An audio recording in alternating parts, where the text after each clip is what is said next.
Thank you, Morris. And now, we are also honored to have in our presence today Mr. Jason Olsen as our keynote speaker. Jason Olsen began working for the federal government at the beginning of 2005, following a successful college internship program.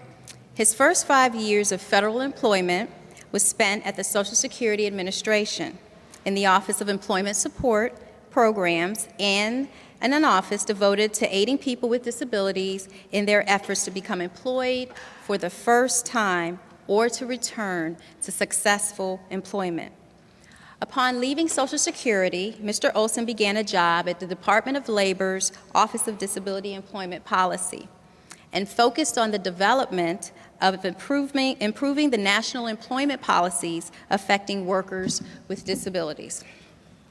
Mr. Olsen his work has focused on the successful employment of individuals with disabilities, and he is the founder of the Federal Employees with Disabilities, acronym FEDS, which is a not-for-profit organization focused on ensuring that the rights, privileges, benefits, and opportunities for people with disabilities employed by the federal government are equal to those of their federal sector peers. He is a passionate advocate for all individuals with disabilities and views employment as an option that should be available to all those that desire it. I present to you today Mr. Jason Olsen.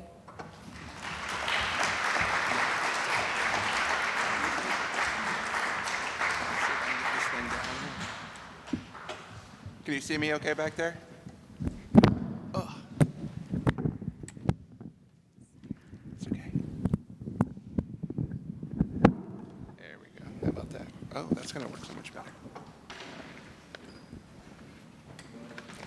I'm making my own accommodation. Give me a moment.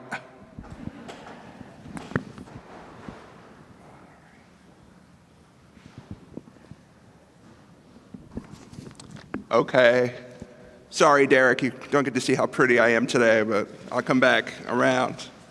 So hello and welcome. Good morning to everyone.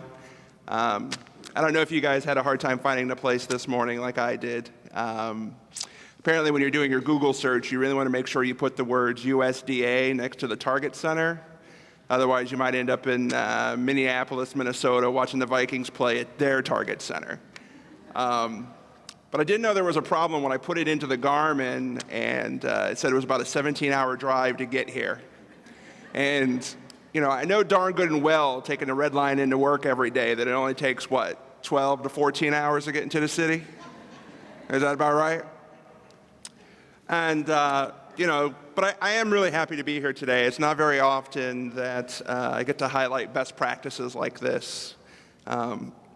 I think it's just kind of the nature of the beast of organizations like Federal Employees with Disabilities, Blacks in Government, Federally Employed Women, that you seem inherently to spend a lot of your time focusing on and discussing what's not working.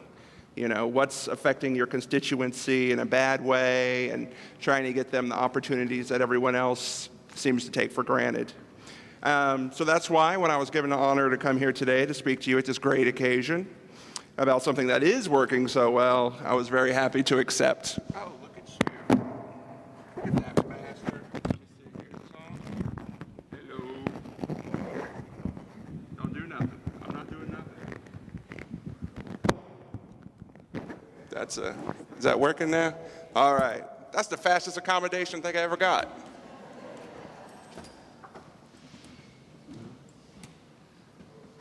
All right, so great occasion. I think that's where I left off, right?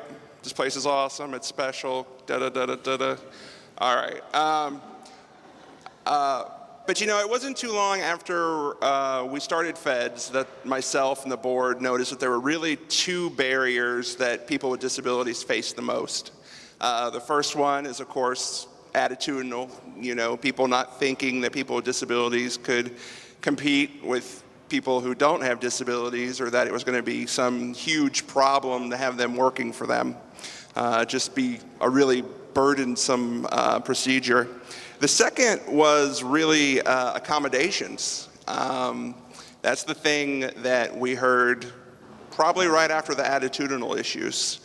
Just to give you a few of the things that we've heard about, some of the things people have said is we've seen employees who are afraid to ask for an accommodation. We've heard of agencies not willing to provide one. We've heard of disagreements between what constitutes reasonable. We've heard about managers who don't understand the process or the process taking too long. Or people who are afraid to disclose to their manager that they have a disability and need an accommodation. Some people even had a fear that their manager would share their personal information with their peers at work. And sometimes it's just a mix of these things that create a huge issue. So there were the two things. So you take the attitudinal barriers and you mix that in with the accommodations. So let's just pretend we toss something like the Target Center into the middle of that. So when you have something like the Target Center, now the employee knows that there's a process in place. The employee knows that a professional is evaluating their needs. The employee doesn't have to fear having their personal information being shared with anyone else.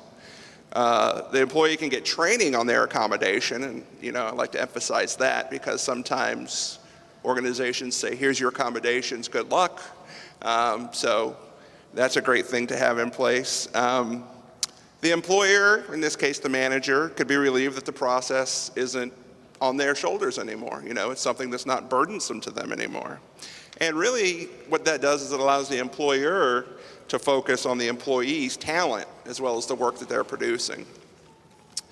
I think we've all seen time and time again that the way to change someone's opinion is through exposure. Does a wonderful job of eliminating misconceptions, and by eliminating the barriers that accommodations pose, it makes that pathway easier for the manager to go down. That's just a few of the reasons that an office like the Target Center can have such a very big impact on employees. Because when something like that exists, it makes it easier for both sides. Sometimes I do worry that people underestimate the value of something, an office like the Target Center. So when you encounter something like this, I can't emphasize it and stress it enough how really great it is to have something like this at an organization. It truly demonstrates what can exist when agency leadership makes a commitment to inclusion and to make sure that disability is part of diversity. Don't be going to sleep. I'm getting to the good stuff. I do somehow wish that this commitment would morph into some kind of virus and infect the rest of the leadership at different agencies. I probably shouldn't say that. Where's Deanne? Okay, we don't have any press here, right? I don't want to see the headlines tomorrow saying, Fed's president curses leadership with costly virus. No? Okay. Granted, part of it would be true. I am the Fed's president, and I do wish the leadership would catch some kind of accommodation bug like USDA did 20 years ago. But the one thing that wouldn't be true in that headline is the cost issue. I think a lot of people jump to it being something costly. And actually, the Job Accommodations Network puts out numbers all the time that says this simply is not true. Probably about half the people don't need accommodations, and the half that do cost around $500, and that's a single cost.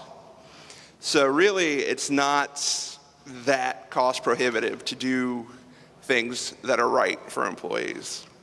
And Jan was kind enough to give me two examples. The first one, an administrative support person with hearing loss has difficulty responding to emergency signals and communicating using the telephone. As a reasonable accommodation, the agency provided an amplified headset and strobe light for the employee's workstation. This strobe light will let the individual know immediately when he was working at his desk and an alarm was activated. The employer was able to meet the employee's accommodations needs. The employee and supervisor were both satisfied, and by providing the accommodation, the employer was able to function to his maximum potential. That accommodation, they reported, cost about $100. And the second one, a veteran. We all love the veterans. A veteran who was working had post-traumatic stress disorder and a traumatic brain injury. He was sensitive to certain environmental noises. The office had recently been remodeled and rearranged. The employee was experiencing anxiety due to audio and visual distractions around his cube. I think I have that around my office as well. You guys get that? People standing outside your cube and you're like, move on.